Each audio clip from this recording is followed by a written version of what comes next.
Bonsoir tout le monde, j'espère que vous allez bien. Ce soir, je vais vous parler d'un sujet, un sujet que j'ai toujours du mal à introduire. J'ai donné ce talk pas mal de fois et ça ne s'arrange pas. Alors, la périphérie du réseau, c'est une traduction peut-être un peu hasardeuse de Network Edge. Network Edge, que vous avez sûrement déjà vu si vous faites de la veille ou sur les documentations des frameworks. Parce qu'on le voit un peu partout, c'est Edge le mot-clé. Je parlais de Edge, le mot-clé qu'on voit souvent sur les documentations. On parle de Edge API, Edge SSR, Edge, tout ce que vous voulez. En fait, quand on met Edge devant quelque chose, ça a l'air de le rendre plus performant, plus moderne. Donc c'est ça qu'on voit, c'est ça que je voyais moi il y a un petit bout de temps, puis je comprenais pas en fait ce que ça faisait. Donc je me suis renseigné un petit peu, j'ai regardé qu'est-ce que c'est précisément ce truc-là, et puis j'ai essayé de comparer pour voir est-ce que c'est vraiment mieux que ce qu'on faisait avant, ou c'est une tendance qui va un peu qui va se casser la gueule. Donc je me suis un peu renseigné, puis je vous propose du coup de vous montrer, enfin de vous expliquer ce que j'ai appris. Donc quand je vous dis on en voit partout, donc tout le monde en parle, c'est premièrement les cloud providers. Donc là, cloud providers, on a par exemple Cloudflare. Cloudflare, ça doit être les premiers ou un des premiers à parler de ça, de ce Edge Network. Donc là, on a un article de blog de 2017, donc c'est pas tout jeune non plus. Et donc ça, c'est un article de blog où ils introduisent ce qu'ils appellent les Cloudflare Workers. Donc c'est la solution de Cloudflare pour exécuter du code sur ce fameux réseau périphérique. Ensuite, on a eu Vercel plus récemment, je crois que c'est 2021-22. Donc ils ont commencé à introduire un ensemble de solutions, pareil pour exécuter du code sur le réseau périphérique. Donc ça date un peu maintenant, c'est plus en bêta, hein, c'est tout stable. Et puis après, tous les autres ont fait pareil. Netlify Edge, voilà, c'est la suite de Netlify pour faire, et pareil, exécuter du code sur les réseaux périphériques. Et puis tous les autres, les plus gros cloud providers aussi, donc AWS, GCP, tout ce que vous voulez, ils ont tous leur ensemble de solutions pour le Edge Network. Donc ça, c'était les cloud providers. La deuxième catégorie de solutions qui parlent de ça, c'est les frameworks JavaScript, donc surtout les plus modernes, hein. Donc ici, on a SvelteKit. Ça a été un des premiers, peut-être le premier à faire une petite démo comme ça. Donc là, on a une page qui est générée sur le réseau périphérique. Donc ça, c'est le fameux Edge SSR, c'est ça. Donc ça permet d'avoir accès, par exemple, à des informations sur la ville, enfin la position de l'utilisateur, parce que la page est générée au plus proche des utilisateurs. Donc ça, c'était SvelteKit qui a fait cette petite page de démo, et puis en fait après tout le monde a fait pareil. Donc ici on a c'est des templates Vercel. Donc si vous regardez, vous pouvez voir plein de templates. Donc on a Astro, Preact, SvelteKit, React, Nuxt et Solid, et il y en a sûrement d'autres, j'ai pas regardé depuis, mais en gros pour tous les frameworks JavaScript modernes, ils peuvent faire du SSR sur le réseau périphérique. Et ce qu'on voit, c'est que maintenant, même les nouvelles solutions qui arrivent maintenant, par exemple, on a Quick, un des derniers frameworks JavaScript, ceux-là, ils sont carrément optimisés et pensés pour le réseau périphérique. Donc là, c'est écrit dans le titre de la page d'accueil quand même, donc c'est un peu important. Ils sont imaginés pour ça, quoi. Donc vraiment, ça a l'air d'être c'est quelque chose à la mode, quoi. C'est un peu hype. Alors la vraie question, c'est est-ce que c'est hype parce que c'est récent? Dans la communauté JS, ça nous suffit comme raison. Mais vraiment, est-ce que c'est vraiment mieux que ce qu'on faisait avant, ou est-ce que voilà, ça va chuter? Donc pour comprendre ça, en fait, moi j'ai voulu faire des petites expériences pour voir, enfin comparer avec l'existant. Donc j'ai fait pour ça une petite page de test qui est très simple. C'est voilà, la description de la page que j'ai utilisée pour mes expériences. Alors c'est très très simple, mais en fait ça représente pas mal de ce qui se fait sur les pages web classiquement. Donc on a du code HTML, donc dans le document HTML. En JavaScript, on va appeler une API. Une API, donc là, dans ma démo, ça renvoie un timestamp, c'est juste donc c'est très simple, c'est pour voir quand je mettrai du cache, ça permet de voir facilement si on a tapé le cache ou pas. Donc l'API qui m'envoie un timestamp, et sur la page, je vais lire un query param dans l'URL. C'est une raison, un prétexte pour faire une page dynamique par opposition à une page statique. Donc là, on a voilà, un petit query param qui va venir dynamiser le contenu de la page. Donc encore une fois, c'est très simple, mais ça représente globalement ce qui se passe sur la majorité des pages web. Donc le but, c'est de prendre cette page-là et de la déployer de plusieurs manières pour comparer justement les différentes façons de déployer ce genre de choses. Donc là, on a la page en question en live. Donc là, c'est une iframe, hein, il y a la page. Donc j'aurais pu ouvrir plusieurs onglets, mais j'aurais plein de démos à faire, puis c'est quand même vachement mieux de faire un navigateur dans un navigateur. Donc on a la page ici, l'URL en haut, le query param. Donc par exemple, si je le change et que je refresh, j'affiche en fait le query param là-dedans. Donc c'est une page qui est dynamique, c'est pas une page statique que je peux mettre en cache facilement. Et à l'intérieur, j'affiche les informations sur le serveur qui me renvoie la page. Donc à gauche, c'est le serveur qui va me renvoyer le document HTML. Et j'affiche des informations, la région, donc la région en l'occurrence c'est une lambda, mais où est-ce que le serveur est localisé physiquement. Donc là il est déployé dans la région US East 1 qui est à Washington. Et le mode de rendu de la page, donc là c'est du SSR, en l'occurrence avec Zelkit, mais on s'en fiche, c'est un détail. Et à droite, c'est les informations sur l'API, donc la page, le document HTML appelle l'API. À droite, on a des informations de où est l'API. Donc là, je l'ai déployé au même endroit, à Washington. L'heure, c'est l'API me renvoie un timestamp, donc ça correspond à cette heure-là. OK. Et cache miss ou cache hit, donc ça permettra de voir plus tard quand on mettra du cache. Et la petite image en bas, c'est pour que ce soit plus joli et pour bien voir l'état du cache, en fait, j'utilise le timestamp que me renvoie l'API comme seed pour m'afficher une image. C'est du lorem pixum ou je sais plus quoi. Donc en gros, c'est comme si l'API me renvoyait une image. Et du coup, si je refresh, à chaque fois, on va avoir une nouvelle image. Donc ça sera pratique quand il y aura du cache. Voilà, donc ça c'est ma page de test que j'ai prise et déployée de différentes façons. Alors, avant de parler du futur du web et des nouvelles façons, des trucs qui viennent de sortir et tout, je trouve que c'est important et intéressant d'avoir un historique de comment on en est arrivé là en fait. Encore une fois, pour comprendre la tendance et pourquoi on fait ça aujourd'hui. Donc j'ai fait un petit historique de comment est-ce qu'on aurait déployé cette page-là avec les technos d'hier et d'aujourd'hui. Donc je suis remonté aux années 2000, je ne suis pas remonté avant parce que le web était encore au début, donc années 2000 c'est suffisant, que j'ai intitulé les années 2000, le serveur au pouvoir. Parce que voilà, c'était l'époque des langages de templating, du PHP, Java. Je dis c'était à l'époque, on l'utilise toujours. Hein. Donc plutôt le JSF, ça c'est peut-être plus daté, mais en gros, voilà, tout était côté back-end. Je suis même pas sûr qu'on parlait de back-end, de front-end. Enfin, c'était le template côté back qui nous renvoie la page, quoi. Donc ça donne, pour ma page de test, ça donne un truc comme ça. Donc j'ai pris par exemple du PHP. On parlait pas de SSR, mais en gros le PHP il nous génère la page côté serveur, il nous renvoie une page. C'est du SSR quoi. Et là ce que je voudrais faire pour les différentes façons de déployer, c'est que je vais regarder dans le network, je vais regarder dans le réseau qu'est-ce qui se passe. Donc si je recharge, on va avoir donc les différentes requêtes. Alors je vais m'intéresser aux temps ici, les temps qui sont là. Donc pas les valeurs absolues, c'est plutôt les ordres de grandeur que je voudrais voir. Donc on va voir principalement deux ordres de grandeur. Il y a un truc qui dépasse 200 millisecondes, 239 millisecondes. C'est le document, donc la page HTML qui revient. Ça met un peu de temps parce que en SSR, là en PHP, on va faire l'appel à l'API côté serveur. Après, on construit la page côté serveur, et ensuite on la renvoie au client. Donc ça prend un petit peu de temps. Du coup, ici, ce qui est long, c'est la construction de la page côté serveur. Et après, le deuxième ordre de grandeur, là, on a du 25, 60, autour de 30, 50 millisecondes. Tout ça, c'est les ressources statiques qui sont du coup mises en cache sur un CDN. Ici, j'ai un cache hit. Donc là, c'est les deux ordres de grandeur. On a du 30, 50 millisecondes et plus de 200 millisecondes. Voilà. Donc là, on va continuer, puis on comparera après comment ça se comporte. Si on continue notre petit historique, année 2010, sobrement intitulé « Si tu peux le faire en JavaScript, fais-le en JavaScript ». Là, c'est la fête. En gros, on s'est rendu compte qu'on peut tout faire en JavaScript. Et donc, c'est l'arrivée des frameworks pour faire des SPA, donc Angular, React, Vue. Tout ça, voilà, faire des SPA en JavaScript, les applications en JS. Tout l'outillage aussi en JavaScript, parce que pourquoi pas, on peut tout faire en JS. Donc Node, Webpack, on fait tout ça en JavaScript. En gros, il y en a partout. Donc nous, ça nous arrange en tant que dev front parce que on connaît le JavaScript. Donc en fait, on peut comprendre l'outillage qu'on utilise. On peut aller voir les repos GitHub, les sources des outils qu'on utilise. Donc ça nous arrange pas mal.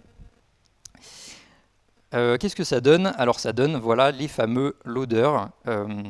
Donc ici, la différence, c'est que si je retourne dans mon network, hop, que je recharge, donc la grosse différence, c'est que la page la page HTML, le document, il revient très rapidement. C'était le premier ordre de grandeur qu'on avait tout à l'heure, 30 millisecondes. Parce que cette fois, le document HTML, il est statique. Lui, il est en cache sur le CDN. Donc là, le document, il revient très vite. Et par contre, ce qui est plus long, c'est l'appel à l'API, il se fait côté client, dans le navigateur. Donc là, c'est 129 millisecondes. C'est ici que la partie la plus longue, elle est. Donc on a un peu déporté l'appel à l'API, le truc un peu long, on l'a déporté côté client. Et du coup, en attendant, on met un petit loader. Donc c'est comme ça que ça se passe, que ça se passait du coup sur le SPA en mode de rendu SPA. On continue, on arrive à aujourd'hui, en fait, année 2020, on se dit, on a peut-être un peu abusé sur le JavaScript, finalement, c'était mieux avant. Donc en fait, il y a une rationalisation de pas mal d'aspects. Déjà, on se dit, on va pas construire les pages côté client en JavaScript, parce que c'est pas ouf niveau performance, niveau SEO, niveau tout ce que vous voulez. Donc on va les reconstruire côté serveur, soit à chaque requête pour le SSR, soit une fois au moment du build pour le SSG. Donc ça, c'est les nouveaux trucs qu'on fait aujourd'hui. Au niveau des langages aussi, on se dit peut-être qu'il y a des langages plus performants que le JS, donc on va faire du Rust ou du ESBuild. Ça, c'est la nouvelle génération d'outillage en front. Ils sont faits avec ces langages-là. Vous prenez Vite par exemple, Turbo Pack ou je sais plus quoi, ils sont faits en Rust et en Go. Donc des langages beaucoup plus performants. Bon, ce qui est marrant, c'est que maintenant on est dans l'extrême inverse des années 2010, c'est-à-dire que maintenant qu'il y a des frameworks comme Svelte ou Astro qui peuvent générer des pages avec zéro JavaScript, on se dit ouais, le runtime de Vue React de faire 30 kg, c'est énorme, c'est beaucoup trop. Bon, il y a peut-être un juste milieu, voilà, on n'a peut-être pas trop rationalisé, on va dire qu'on essaye de faire au mieux. Qu'est-ce que ça donne? Donc là, on est revenu finalement sur du SSR.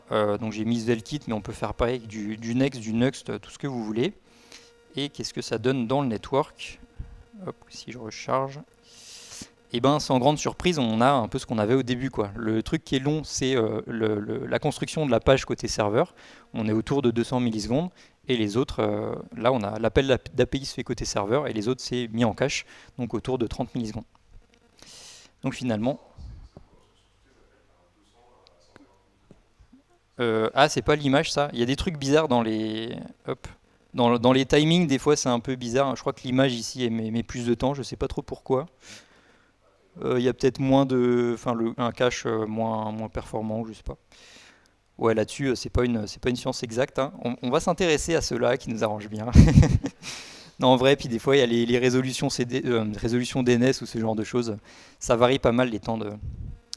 Ou même les requêtes prennent pas toujours le même chemin selon la congestion du réseau. Enfin, c'est un bazar en fait. Donc, c'est pour ça que je disais les ordres de grandeur. En gros, il y a du 30-50, c'est ce qui est en cache, les fichiers statiques. Et autour de 200 millisecondes, c'est les trucs dynamiques. Donc là, je vous ai parlé de comment on génère la page, comment on appelle l'API, mais il y a plein d'autres trucs qu'on va faire dans nos pages, dans nos applications. L'authentification, les redirections, A/B testing, etc. Donc tout ça, en fait, c'est un peu pareil. On pourrait le faire côté client en JavaScript, parce qu'on peut tout faire côté client en JavaScript. Mais la tendance, c'est maintenant plutôt d'essayer de faire ça côté serveur.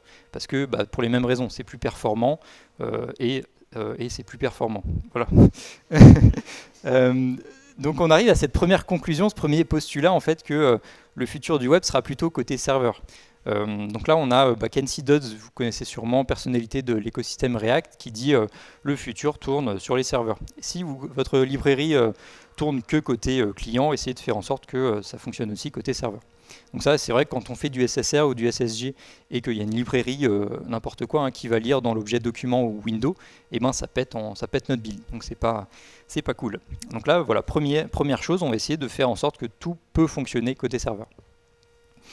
Donc ça va faire des choses plus performantes, plus légers, et on est gagnant à tous les niveaux.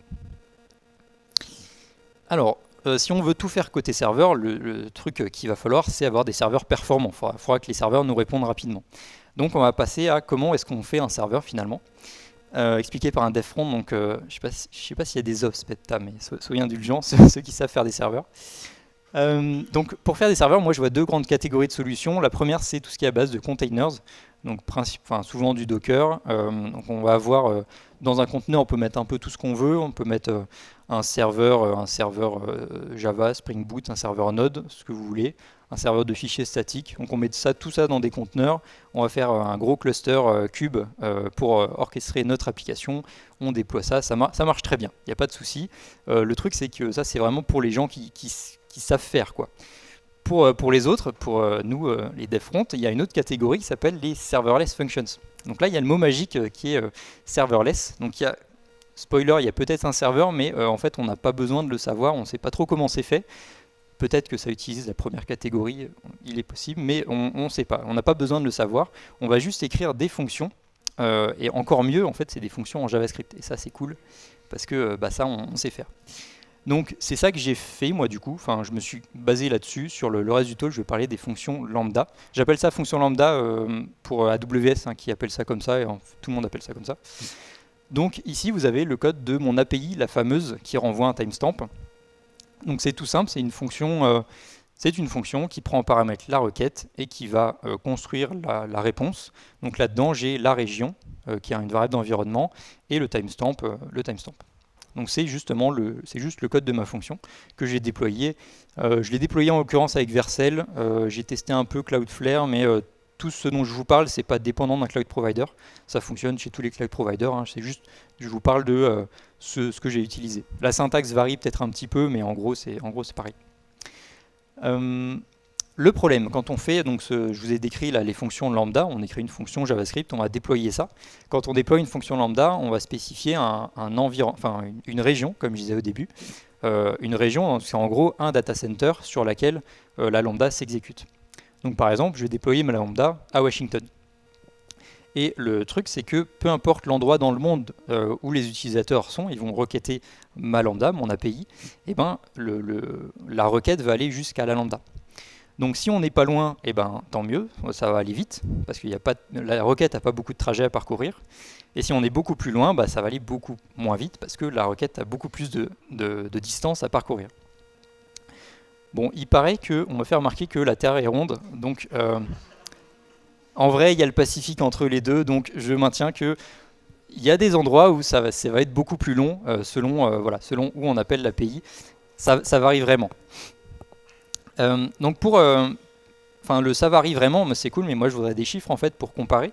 Donc j'ai utilisé un outil qui permet qui nous renvoie en fait plein de timing sur ma requête en fonction de plein de villes dans le monde. Donc là je lui donne mon URL et il me renvoie les temps de réponse. Moi je vais m'intéresser au TTFB, le time to first byte, c'est la durée entre le départ de la requête et le moment où on commence à recevoir une réponse. Donc en gros, c'est le temps de trajet aller, temps de traitement du serveur et temps de trajet retour. Mais vu que mon serveur il fait pas grand chose, en gros, c'est le temps de trajet. Donc je vais comparer du coup les time to first byte de ma requête, mon API, dans toutes les villes du monde. Donc ça c'est cool, c'est ce que je voulais.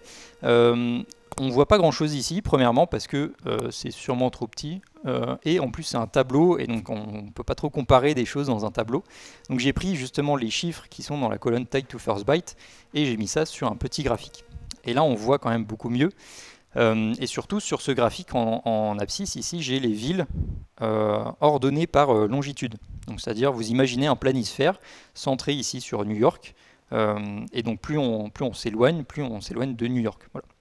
Et donc là, on voit vraiment un V en fait. On voit vraiment que le temps de réponse est le plus près et le plus court à New York, donc à côté de Washington où il y a mon API. Et plus on s'éloigne, plus le temps de réponse il augmente. Et quand je dis il augmente, c'est pas il augmente un peu. Hein. Là, on est à 250 millisecondes au pire, et au mieux, on est sur du 70 millisecondes. Donc c'est un facteur 3 ou 4 quand même. Donc ça varie beaucoup en fonction du lieu. Pour continuer, j'ai fait plein d'autres tests. Ça, c'était le temps de réponse de l'API, juste l'API avec le timestamp. Et ça, c'est le temps de réponse en pointillé de la page, le document HTML, qui lui-même va requêter l'API. Donc forcément, c'est un petit peu plus long. Les deux sont déployés à Washington, donc les courbes se suivent, c'est assez cohérent. Mais voilà, on voit encore ce gros V qui se dessine. J'ai continué les tests pour un peu valider l'hypothèse que le temps de réponse augmente avec la distance. Donc là, j'ai mon API que j'ai déployé cette fois à Tokyo. Et donc là, on voit encore ce gros V décalé du coup, mais on voit que le temps de réponse il est beaucoup plus court à Tokyo.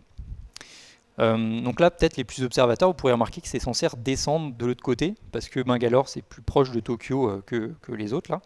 Ça, on le verra dans la suite. Il y a toujours des énormes pics à Dallas et à Bangalore. Je ne sais pas pourquoi, je ne sais toujours pas. Je suppose qu'en infrastructure réseau, peut-être qu'ils sont un peu moins gâtés. Je ne sais pas. Mais en gros, il y a toujours des problèmes à ces deux villes-là. Ok, dernier test que j'ai fait, j'ai pris mon API qui est toujours à Tokyo, mais cette fois, mon document HTML, je l'ai mis à Washington. Mais le document HTML, quand on le génère côté serveur, il va appeler l'API qui est à Tokyo. Donc en fait, là, ce qui est intéressant, c'est que peu importe où on est, eh ben, ça va être lent, parce que la requête, elle va à Washington, ensuite Washington, Tokyo, et ensuite ça revient chez nous.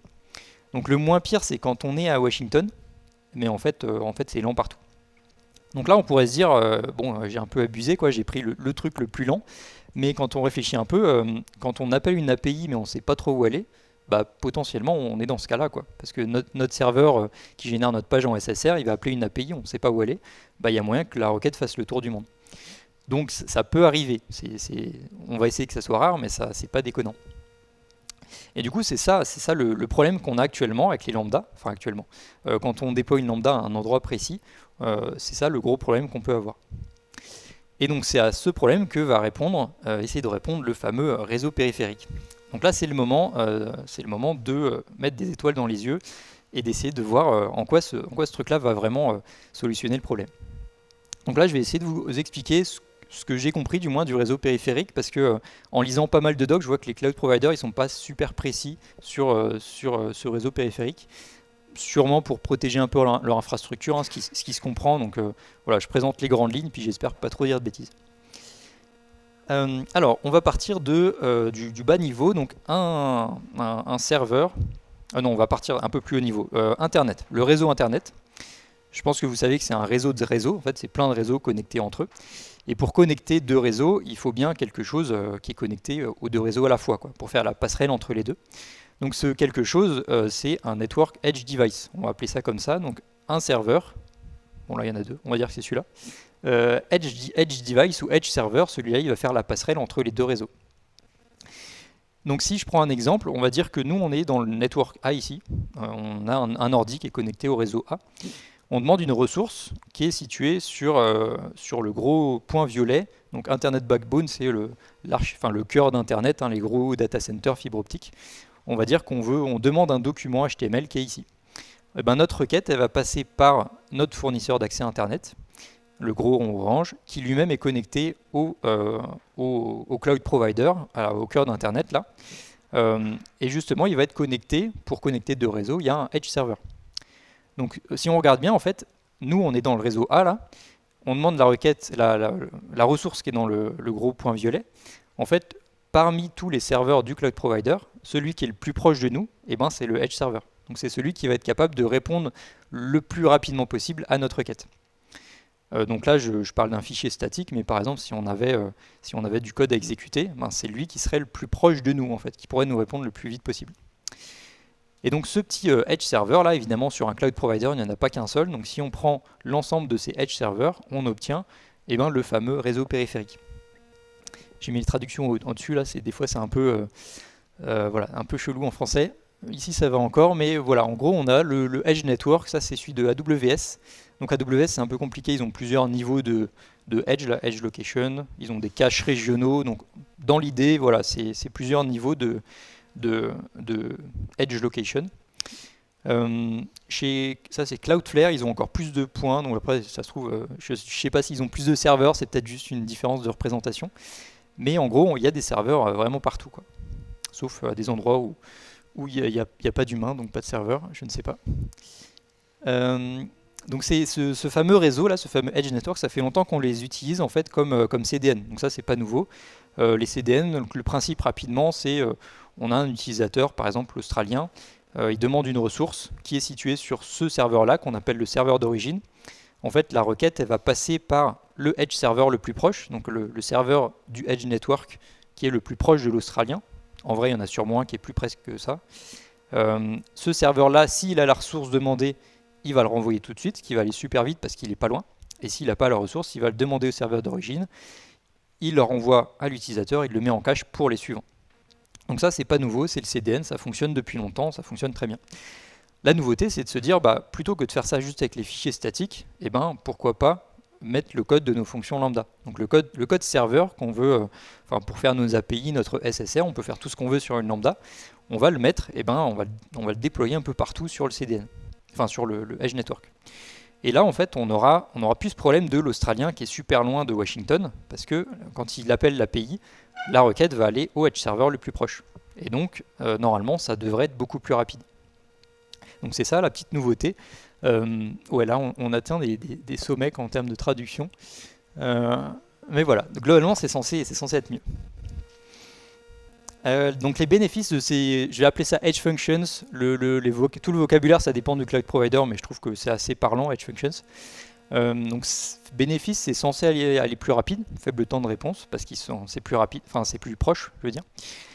Faible temps de démarrage, ça c'est en théorie, en pratique pas toujours, mais en fait le runtime qui est utilisé pour exécuter les fonctions, les edge functions, c'est pas Node comme c'est utilisé typiquement sur les lambda, c'est Node. Sur les edge functions, c'est pas Node, c'est un autre runtime qui dépend du cloud provider. Ouais, c'est un runtime qui dépend des cloud providers. Celui de Cloudflare, ils expliquent leur runtime, il fonctionne un peu comme Node, il y a une boucle qui tourne en permanence et qui est prête à exécuter le code des lambdas qui arrivent, enfin des lambdas qui sont exécutés. Donc il n'y a pas besoin de booter un node comme on fait typiquement sur les lambdas. Là, on a déjà un truc qui tourne en permanence, donc en théorie, il n'y a rien à démarrer, donc il n'y a pas de temps de démarrage. En pratique, des fois, je ne comprends pas, mais voilà. Les fonctions, donc ces fonctions peuvent exécuter avant le cache statique des fichiers statiques, parce que en fait les fonctions sont au même endroit physiquement que le cache. Donc ça coûte pas grand chose d'exécuter la fonction avant de taper le cache. Ce qui est super intéressant parce que la fonction potentiellement peut rediriger la requête sur un fichier statique ou un autre. Et ça va être super intéressant, je vous montrerai un exemple après. Support du WebAssembly, bon ça c'est un peu bonus, il faut avoir l'usage, mais on peut faire tourner du WebAssembly sur des Edge Functions. Il y a des limitations bien sûr sur les Edge Functions, et tout n'est pas parfait. Une limitation, donc les contraintes vont être plus strictes sur le code et la lambda elle-même. Il y a des limites de taille, de mémoire et de durée, tout ça va être plus restreint par rapport à des lambdas classiques. L'idée c'est que les Edge Functions c'est censé être plus rapide, enfin le code qui est exécuté doit être plus rapide aussi. C'est pas fait pour faire des énormes API super lourdes, c'est plus des petites redirections, des trucs légers. Autre limitation, les API Node sont pas supportées parce que je vous ai dit c'est pas Node qui est utilisé sur les Edge Functions, donc il y a des API spécifiques à Node qui vont pas être disponibles. En pratique, je pense que c'est pas trop gênant, c'est des trucs comme le file system, ou je pense des API qu'on n'a pas souvent besoin sur les lambda. Et dernière limitation, on ne peut pas avoir de Node Modules dans le bundle de notre lambda. Parce que ça, j'avais pas pigé au début, mais en fait dans Node Modules, il y a Node, et en fait ça fonctionne pour Node. Donc en fait, quand on exécute ce truc-là sans Node, ça ne fonctionne pas. Donc pour justement le nouveau runtime de ces lambda, on ne pourra pas avoir de Node Module dans le bundle. Et donc là, c'est là où ça intervient, les frameworks JavaScript, quand ils disent on peut faire du SSR ou des API sur le Edge Network, et c'est de ça dont on parle. Ça veut dire qu'elles sont capables de builder, de faire un bundle dans lequel il n'y a pas de Node Modules. En pratique, c'est pas compliqué, il suffit de tout bundler dans un fichier JS par exemple.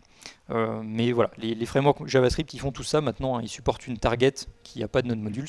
Donc c'est juste à ça qu'il faut faire attention. Voilà, donc on arrive à ça finalement. Là, donc on a Pouya par ça, c'est un développeur de Nuxt, le framework de Vue. Et il a répondu justement à Kenzie Dodds en disant en fait, c'est plus que ça, le futur il tourne partout, potentiellement, dans le navigateur, dans Node, dans Deno, dans les workers. Donc en fait, voilà, c'est indépendant du runtime, indépendant de l'environnement. Normalement, l'API JavaScript peut tourner un peu partout. Et donc lui et toute l'équipe Nuxt, ils sont allés plus loin en disant, en fait, ils ont fait tout un écosystème de librairies JavaScript qui tourne partout, y compris sur les Edge Functions. Donc ça, on peut le voir dans la nouvelle version Nuxt 3. Là, en fait, ils ont fait plein de librairies derrière qu'ils utilisent dans Nuxt. Et toutes ces librairies-là fonctionnent dans tous les environnements. Donc je trouve ça super intéressant. Donc c'est un cran au-dessus de le futur est sur les serveurs. Là, non seulement c'est sur les serveurs, mais on a des API qui sont indépendantes de l'environnement et des targets.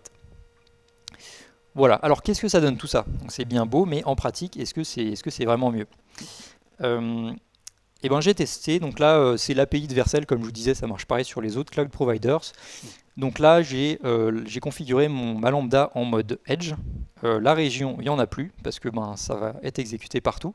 Et voilà, là, on voit que l'API diffère un petit peu. Ce qui est super intéressant, c'est que response là, eh ben, c'est un objet qui est dans l'API JavaScript. Et ça, les cloud providers, ils respectent ça en général. Donc la documentation de ça, c'est la documentation MDN, documentation de JavaScript. Donc c'est super intéressant, ils n'ont pas réinventé la roue, ils ont pris des trucs qui existent déjà. Alors, j'ai pris cette fonction, je l'ai déployée sur Vercel, et ici c'est la cata. Donc, je vous l'avais dit, voilà, Dallas Bangalore, je n'ai toujours pas d'explication. Donc on peut faire un truc très simple, on se concentre un peu fort, et puis on imagine qu'il n'y a pas de point là, voilà, on oublie ça. Et d'un coup, en fait, c'est vachement plus droit, c'est plus cohérent. Et non, si vous vous souvenez des temps de réponse, là on est quand même à 80 millisecondes maximum là. Tout à l'heure c'était du 150-200, donc encore une fois c'est pas un peu plus rapide, c'est quand même beaucoup mieux. Donc et effectivement, si je compare avec les autres, donc là en très plein en bas on a la edge function là. Bon, et en fait même s'il y a des petits pics, et ben, c'est toujours mieux que les autres. Au pire des cas, c'est la même durée, parce que au pire des cas, à New York par exemple, on est au même endroit que là où il y a la lambda. Donc c'est la même durée, mais par contre, peu importe où on est, c'est relativement plat, alors que les autres, on avait des gros V. Donc on voit, ça a l'air de tenir ses promesses, on voit que c'est globalement la même durée partout, quoi. Donc là c'était encore une fois l'API, ça c'est juste l'API, et là j'ai fait pareil, donc j'ai déployé ma lambda qui fait mon SSR, là, qui génère la page. Celle-là aussi je l'ai déployée sur le Edge Network, donc là on a du Edge SSR. Pareil, voilà, les courbes se suivent, c'est cohérent. Et si je compare avec les autres, donc en très plein, on a le Edge SSR, voilà, donc c'est à peu près plat. Le pointillé, là, c'est quand c'était lent partout. Donc la SSR Washington qui appelle l'API à Tokyo, là. Et en trait bleu, c'est tout à Washington. Alors on voit un truc intéressant là, c'est que, bon, Dallas, j'ai pas d'explication, mais par contre à New York, ici, le Edge SSR, c'est plus lent que quand tout est à Washington. Et donc ça c'est intéressant, c'est la première fois quand même que le truc sur le Edge c'est plus lent que le truc à Washington. Donc j'ai fait une autre mesure en fait, j'ai soit en pointillé, là j'ai tout à Washington, l'API et la lambda qui me fait mon SSR, et en très plein j'ai toujours l'API et Washington, mais cette fois le SSR sur le Edge Network. Et on voit un truc qui est intéressant, c'est que le Edge SSR c'est systématiquement plus lent que quand les deux qui sont à Washington. Donc là, il y a un truc à retenir, c'est que c'est pas toujours intéressant de tout mettre sur le Edge, parce que c'est tendance et tout. En fait, des fois, c'est plus lent. Donc le truc à retenir, c'est si, par exemple, on a un serveur, typiquement une base de données, qui est à un endroit précis, ici Washington. Si on a un autre serveur qui va consommer cette API, cette base de données, c'est plus intéressant de les colocaliser et de tout mettre à l'endroit où on a notre source de données, plutôt que de faire de mettre ça sur le Edge, on voit que c'est plus lent. Donc ça c'est un cas d'usage courant quand même, hein. Si on a une base de données qui est fixe, on va pas, ça se fait des bases de données distribuées à plein d'endroits, mais c'est quand même relativement peu courant, je pense. Donc si on a, voilà, selon les cas, il faudra bien vous dire que c'est pas toujours intéressant de faire du Edge SSR. Alors en parlant de stockage, donc je vous parlais, il y a l'option base de données distribuée, mais ça c'est peu commun, je pense. Il y a autre chose qui est proposé par les cloud providers, ça va être de stocker des choses sur le Edge Network. Alors attention, le but c'est de pas faire une base de données sur le Edge Network, là c'est plutôt, comme ils disent, Vercel, la Edge config, donc le nom est bien parlant, c'est plus de la configuration, donc c'est des petites clés, par exemple clés de feature flipping, ou de votre configuration, je sais pas, des URL ou tout ce que vous voulez, votre configuration applicative, on peut mettre ça sur le Edge Network. Worker KV, c'est KV pour clé valeur, donc c'est pareil, ça va être des petits jeux de données que vous voulez mettre. Et en fait, là, vous stockez de la donnée qui aura une latence très très faible, en lecture au moins, peu importe où vous êtes dans le monde. Donc là, ça va être typiquement très adapté. Si vous avez du Edge SSR, vous pouvez aller lire votre config qui est stocké sur la périphérie du réseau. Voilà, donc pareil, il y a sûrement des trucs chez d'autres cloud providers que je n'ai pas testé, mais en gros, il y a des choses possibles pour le stockage aussi. Alors, donc là, depuis le début, je vous parle de solutions pour améliorer les temps de réponse, les temps de lecture et tout ça. Il y a autre chose quand même qui existe en informatique pour améliorer les temps de réponse. Peut-être que vous y avez pensé. Il s'agit du cache. Le cache, ça marche bien aussi, ça existe depuis longtemps, ça va très vite. Donc en fait, pourquoi on s'embête avec le edge? On peut mettre un header cache control sur la réponse et ça va marcher aussi. Donc là, je me suis posé la question aussi et j'ai voulu essayer. Donc j'ai pris ma fameuse fonction. J'ai mis un petit header de cache control avec 20 secondes. Style, bon ça c'est du bonus. La région, on s'en fiche parce qu'en fait, peu importe où elle est, la ressource va être mise en cache du coup sur le CDN. Donc ça change pas. Et donc là, j'ai fait pareil les mesures. Donc surprise, Dallas Bangalore. Donc là, on a encore une fois, ça suit un peu le truc du Edge API. Et si je compare avec le reste, donc là en très plein tout en bas, on a l'API qui est mise en cache. Donc là, ça tombe bien, il n'y a pas de surprise, il n'y a pas de révolution. Le cache, c'est toujours ce qu'il y a de plus rapide. Donc en très pointillé au-dessus, là, c'est le Edge API. C'est un peu plus lent. Donc en fait, il n'y a pas de changement. Si on peut mettre du cache, on va en mettre, parce que c'est ce qu'il y a de plus rapide. Et par contre, ce qui est très intéressant, c'est que quand on ne peut pas mettre de cache, parce que ça arrive, certaines redirections ou ne serait-ce que les requêtes post du GraphQL, on ne peut pas mettre de cache, et on a une API, donc du code serveur qu'on peut exécuter, qui a un temps de réponse qui est presque celui du cache. Et donc, des fois, on parle de dynamique à la vitesse du statique, et en fait, c'est de ça dont on parle. On peut avoir du code serveur qui a un temps de réponse presque équivalent à celui du cache. Donc là, ça va être très intéressant pour plein d'applications, comme je vous ai dit, des redirections ou tout ce dont vous pouvez pas, tous les trucs où vous pouvez pas mettre de cache. Et puis on voit les autres qui n'ont pas bougé. Voilà. Alors, qu'est-ce que ça donne? Donc ça, c'est j'ai combiné un petit peu ce dont je vous ai parlé. Donc on a la lambda qui me génère ma page, donc le SSR. Là, je l'ai mis sur le Edge Network. Et l'API, j'ai mis du cache dessus. Donc en fait, on s'en fiche d'où elle est parce que la réponse de l'API va être mise en cache sur le CDN. Donc là, c'est un peu le top de ce que je connais en tout cas. Et on va regarder ce que ça donne en temps de réponse. Hop. Évidemment, ça ne va pas du tout. Alors, attendez, je fais un test. Ok. Deuxième coup, ça va. Donc en fait, si on compare au temps de réponse, l'ordre de grandeur des temps de réponse qu'on avait tout à l'heure, vous vous souvenez, c'était autour de 200 millisecondes. Il y avait le truc dynamique 200 millisecondes et les fichiers statiques du 30-50 millisecondes. Donc là, je vais cacher celui qui ne va pas et puis on recommence. Hein. Voilà. Donc là, on a la première requête, c'est la partie lente. Bon, l'image, on s'en fout, hein, je ne sais pas ce qui se passe, mais... donc ça, c'est la partie lente. Tout à l'heure, c'était du 200 millisecondes. Là, on est tombé à moins de 90 millisecondes. Sur la page elle-même, il n'y a pas de cache. On pourrait en mettre, hein, mais là, vous voyez qu'il y a un cache miss. J'en ai pas mis parce que ça complique, mais on pourrait en plus mettre du cache sur la page. Donc là, on a quand même du SSR, une page en SSR qui appelle une API qui est dynamique. Donc j'ai toujours ma query param. Hein, et ça revient en moins de 100 millisecondes. Donc c'est quand même intéressant. Et donc là, vous voyez que la lambda qui me génère ma page, elle appelle une API qui est mise en cache. Donc ça, faut voir à l'usage. Hein. Si vous avez des trucs qui dépendent de l'utilisateur, faut pas faire ça. Mais en termes de performance, ça peut être super intéressant. La combinaison de la lambda qui fait du SSR sur le Edge Network et qui appelle une API qui est mise en cache, et vous avez des temps de réponse de moins de 100 millisecondes partout dans le monde en théorie. Donc là, c'est quand même super intéressant. Et puis donc je vous parlais tout à l'heure de tout ça, la redirection, authentification. Donc tout ça, ça va être des bons candidats de choses à faire sur le Edge Network avec une petite Edge lambda. Donc j'ai un schéma de comment ça marche chez Vercel. Mais là c'est chez Vercel, mais je trouve qu'on voit bien ce qui se passe et ça marche un peu pareil chez les cloud providers, chez les autres cloud providers. Donc ici on a chez Vercel ils appellent ça le Edge Middleware. C'est la catégorie de fonctions qui va faire ce genre de choses très léger qui tourne avant le cache.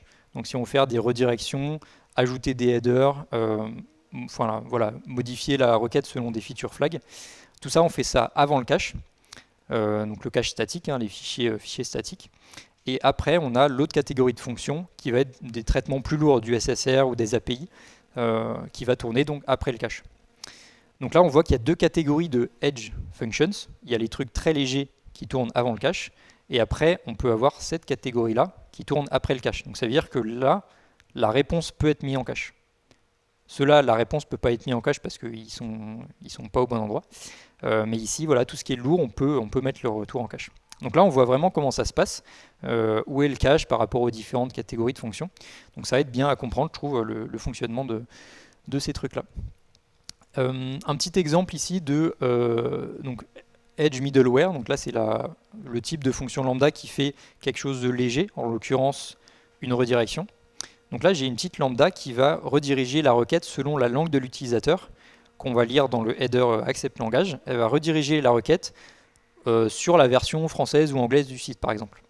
Donc là, on lit la locale de l'utilisateur, et selon la locale, on va rediriger la requête sur, par exemple, /en, si vous avez un site internationalisé. Et donc ça répond, c'est une edge lambda, hein, comme je vous dis depuis tout à l'heure. Donc on va avoir un temps de réponse très, très rapide, par exemple en 60 millisecondes, je crois. On peut avoir une redirection de l'utilisateur selon sa langue. Et en fait, derrière, potentiellement, on a des fichiers statiques. Donc on peut faire de l'I18N sur des fichiers statiques. On peut avoir un index.html en anglais, un index.html en français, et on redirige de cette façon-là. Donc ça, moi j'ai ce truc-là presque à peu de choses près, j'ai ça qui tourne sur un de mes sites en prod, et ça fonctionne très bien, c'est très rapide, et très facile à setup, du moins sur Vercel et Cloudflare. Il y a un fichier TS à écrire à la racine du repo, et ça fonctionne. Donc vraiment c'est facile à faire, ça va super vite, donc quand c'est applicable, je trouve que c'est intéressant. Un autre exemple, là, c'est Cloudflare. Donc on voit que l'API est pas du tout la même, donc ça dépend des cloud providers. Chez Cloudflare, ils n'ont pas ces deux catégories de fonctions. En fait, il n'y a qu'une seule catégorie. Et si vous voulez modifier, par exemple, la réponse, eh ben, il faut faire le fetch là-dedans, et ensuite on modifie la réponse. Donc c'est complètement différent, c'est pour ça que ça va dépendre des cloud providers. Mais globalement, on peut faire la même chose, on peut modifier les headers, faire des redirections, c'est tout pareil. Voilà, donc finalement, comment on démarre si vous voulez, si je vous ai convaincu, vous voulez essayer ça sur vos projets, et ben, vous l'aurez peut-être compris, je vous l'ai dit plusieurs fois, mais en gros, ça dépend des cloud providers, ça dépend des frameworks, c'est vraiment selon ce que vous utilisez. Donc là, j'ai pas d'autre proposition que lire la doc de ce que vous utilisez, le cloud provider et le framework que vous utilisez, pour voir comment on fait. En général, c'est relativement simple. Enfin, j'ai pas testé AWS, donc je ne sais pas pour tous, mais pour Vercel Cloudflare, c'est très simple. Pour les frameworks, vous avez, je vous en parlais au début, vous avez plein de templates sur Vercel par exemple pour démarrer avec votre framework. Donc ici on a SvelteKit. SvelteKit, ils ont même fait un truc stream. Là on a quand même du streaming SSR sur le Edge Network. En termes de buzzword, on est top level. Donc voilà, vous pouvez voir comment c'est fait. Il y a plein de démos. Là vous avez Next, React, avec, Next support évidemment, parce que Next Vercel. Donc voilà, vous pouvez regarder les frameworks que vous utilisez, trouver un petit template et faire pareil. Voilà, pour finir, je vais citer un grand homme qui a dit que le futur c'est maintenant, parce que oui, tout ce dont je vous ai parlé, c'est plus en bêta, maintenant c'est stable, hein, c'est à la fois côté framework et côté cloud providers, donc vous pouvez les utiliser dès maintenant, vous pouvez regarder la doc des frameworks et des cloud providers. Voilà, pour finir, je vous mets, donc il y a quelques liens, le repo avec tous les slides, le code des démos, c'est épinglé sur mon GitHub, JSulpice, donc vous pouvez, si vous voulez voir.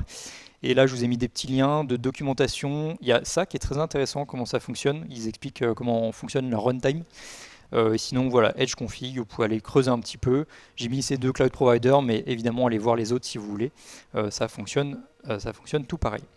Voilà, c'est tout pour moi. J'espère que ça vous aura intéressé. Si vous avez des questions, c'est maintenant.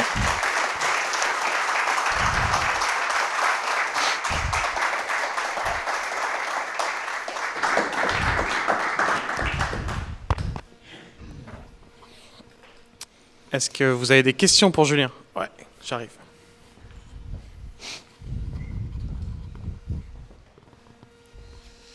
Merci pour ton talk, c'était super intéressant. Je sais maintenant où tourne mon code, parce que je ne savais pas. Et par contre, moi, tu as parlé de cache, tu as parlé de Edge, par rapport à déployer des lambdas en multi-région. Est-ce que tu as testé ça? Généralement, notre code, alors bon, selon... on sait à peu près où il tourne, etc. Et Vercel propose d'aller balancer Washington, Paris, Bangalore. Peut-être que ça vaut le coup. J'ai jamais testé le multi-région. Je suppose que, enfin, ce dont je vous parlais, là, j'ai fait pas mal de tous les tests qu'on voyait, c'était dans le monde entier. C'est clair que pour beaucoup d'usages, enfin, il n'y a pas besoin de supporter le monde entier, donc c'est très probable que du multi-région, ça couvre pas mal de besoins. Donc là, je peux pas dire. Je pense que c'est un gros, ça dépend, mais je pense que le multi-région est très pertinent et que le Edge API, Edge SSR, c'est pas toujours. Je vous montrais sur certains graphiques, c'est plus lent que une lambda localisée. Donc ouais, il y a moyen que ça soit très. C'est peut-être mieux du multi-région si on n'a pas besoin de supporter le monde entier, quoi. J'ai pas testé, mais. J'ai une autre question, mais je veux bien passer le micro s'il y en a ailleurs. Je compléterai peut-être la réponse. Travaillant pour un cloud provider, en fait aussi le multi-région, ça peut permettre, si vous avez une région qui tombe, ben, vous avez un autre endroit où ça tourne. Ça peut être aussi ça l'intérêt d'avoir du multi-région. Parce que tous les cloud providers ont parfois des régions, des AZ qui tombent, et si votre serveur est tourné dans ce data center, ce lieu, ben, ça répondra plus, quoi. Il y a une autre question? Ah bon. Okay. Merci, ça m'évite.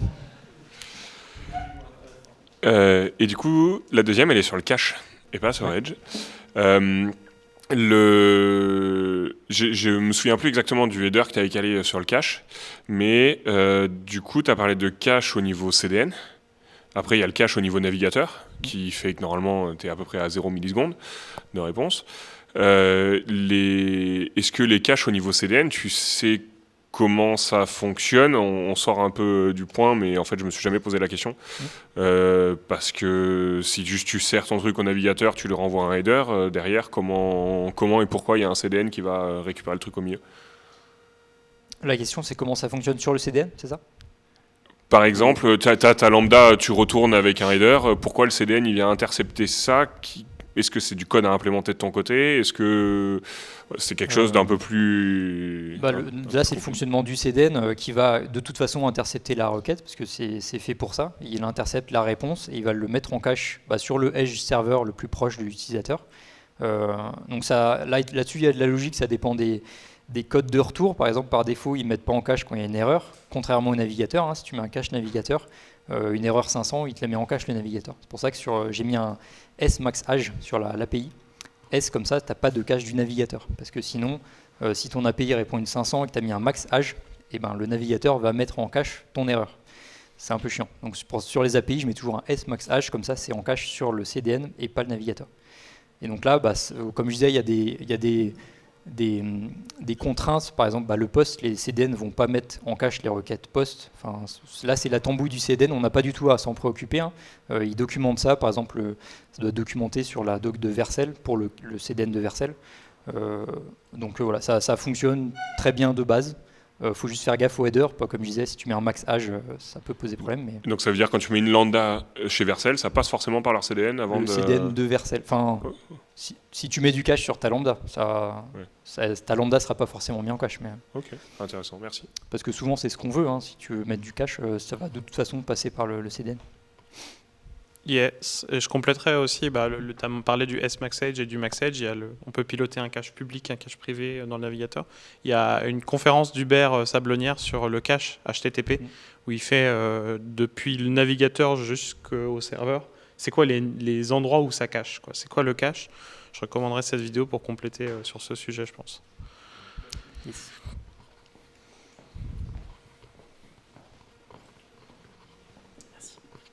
Alors, déjà, merci beaucoup pour cette super présentation. Alors, j'ai une question probablement très naïve, mais aujourd'hui, on a de plus en plus d'injonctions au Green IT dans nos conceptions de pages en global. Et du coup, là, très naïvement, je me dis, toutes ces données-là qui vont être dupliquées dans énormément de Edge servers à plein d'endroits dans le monde, quel impact ça va avoir du coup sur justement cet impact-là? La réponse qui me vient tout de suite, c'est ça dépend, mais je développe. On a vu au début là que ça peut arriver que ta requête elle fasse le tour du monde si tu n'optimises pas le cache, la position des serveurs et tout. Je pense qu'il y aura beaucoup moins de ressources consommées si la requête elle va taper le Edge server qui est juste à côté et qui revient très rapidement, plutôt que si la requête fait le tour du monde, parce que la requête, quand elle se déplace, il y a énormément de trucs qui se passent. Enfin, il y a les DNS dans tous les sens. Comme je parlais de la congestion du réseau, enfin, tu as des trajets différents des requêtes selon plein de trucs. Enfin, c'est un bazar. Donc, plus la requête a de distance à parcourir, plus il y a de serveurs qui vont être impactés. Et donc, je pense que si la requête fait une plus courte distance, finalement, au bout du compte, il y a peut-être moins de serveurs qui vont tourner. Donc, je pense que... c'est peut-être beaucoup plus complexe à répondre comme ça, mais naïvement aussi, la réponse, ça serait si tu as moins de distance à parcourir, il y a moins de serveurs qui vont tourner, donc c'est peut-être mieux en termes de performance. Après, je pense que il y a le cache qui joue, parce que forcément, si tu as du cache, c'est la même chose, il y a moins de choses il y a moins de serveurs qui vont tourner. Mais voilà, du coup, c'est un gros ça dépend, mais je pense que ça peut aller dans le bon sens. C'est une question qui revient souvent du coup, et je pense que c'est pas du tout incompatible avec la notion de Green IT et de réduire la quantité de ressources et de serveurs, quoi. Voilà. On va prendre la dernière question.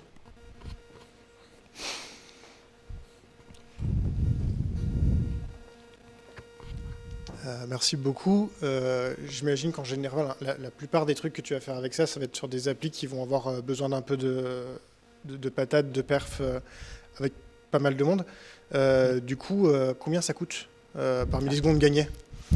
Ça aussi, la question revient souvent, et j'ai encore oublié les chiffres. Sur les lambda, il y a deux pricing. Il y a le pricing à l'invocation et à l'exécution. L'exécution, c'est de la durée, par 100 millisecondes, un truc comme ça. Je crois que les edge functions, c'est plus cher. Je ne sais plus si c'est à l'invocation ou à la durée, mais le principe, c'est que les edge functions, elles vont faire un truc très léger. Et dans l'idéal, en fait, il faudrait que ta lambda, ta edge function, elle va faire un truc très vite qui va remplacer un traitement plus long qui aurait été fait sur une lambda classique. Je parle un exemple très simple du SSR. Pour faire ce que je montrais, les redirections selon la langue, là, si tu fais ça en SSR, et ben en fait, tu as tout ton gros serveur de SSR qui va tourner, tout ton framework Next to Nox qui va être exécuté, booté et tout ça, pour se rendre compte que finalement, c'est pas la langue qu'il faut. Donc en fait, on va renvoyer à l'utilisateur une réponse, une redirection. Donc en fait, tu as un énorme serveur qui a tourné pour faire une simple redirection. Donc là, si à la place, tu as une edge lambda qui va tourner en 60 millisecondes pour faire la même chose, peut-être que tu es gagnant en termes de pricing. Donc ça dépend des usages, mais oui, c'est un gros ça dépend, encore une fois. Non, mais voilà, les edge functions, c'est plus cher, mais le but, c'est de les optimiser pour qu'au final, tu as moins de traitement sur les trucs qui coûtent moins cher. Voilà. J'avais acheté un projet de 300 développeurs sur les edge functions en disant utilisez-les correctement. Ouais.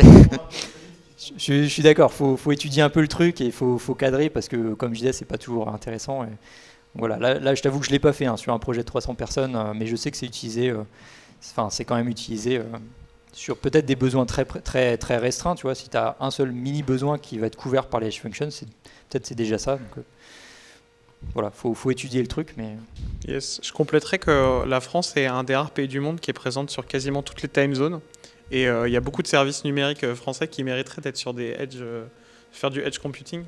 Il y a des portails qui te donnent des tokens qui sont valables 10 secondes pour te connecter. Et quand tu es à Nouméa, en fait, les 10 secondes, c'est déjà bouffé. En fait. Le pire, c'est les SMS de confirmation. Les gens qui sont à Nouméa, ils se connectent à aucun service parce que les services français, ils ne sont pas distribués en Australie ou même un peu plus près, quoi. Et donc, c'est impossible de se connecter aux outils numériques qu'on a, genre Amélie, trucs comme ça. C'est impossible, quoi. Donc on aurait grand intérêt en France à utiliser plus de edge service, ne serait-ce que pour tous nos DROM et TOM qui sont distribués sur la Terre, en fait. Même si ça coûte un peu d'argent.